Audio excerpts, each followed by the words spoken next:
এবং এর সাংবিধানিক ভিত্তি থাকবে এই জুলাই ঘোষণাপত্রে, যেই কারণে আমাদের দেশের হাজারো মানুষ রক্ত দিয়েছে, জীবন দিয়েছে। আমরা তাদেরকে স্মরণ করতে চাই, তাদের আত্মত্যাগ। সেই আকাঙ্ক্ষার ভিত্তিতে বাংলাদেশ হবে। ঠাকুরগাঁও আমরা জানি কৃষক সমাজ এখানে অবহেলিত রয়েছে, তারা তাদের ফসলের ন্যায্য মূল্য পায় না। আমরা সেই কৃষকদের জন্য কাজ করতে চাই। সেই কৃষকের সন্তানেরা এই ঢাকা বিশ্ববিদ্যালয় সহ বিভিন্ন বিশ্ববিদ্যালয়ে পড়ে, তারাই কিন্তু এই গণ অভ্যুত্থান শুরু করেছিল।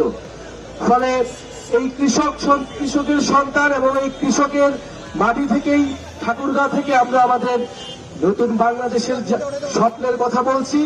আমরা জানি ঠাকুরগাঁও এলাকা এবং উত্তরবঙ্গের সীমান্তবর্তী এলাকায় সীমান্ত হত্যা একটি বড় সমস্যা।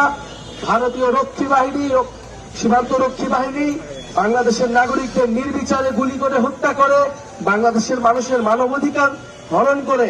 এবং ইতিমধ্যে সাম্প্রতিক সময় আমরা দেখি যে ভারতের যারা মুসলিম রয়েছে তাদেরকে অবৈধ অভিবাসী বলে বাংলাদেশে পুষিন করার চেষ্টা করা হয়।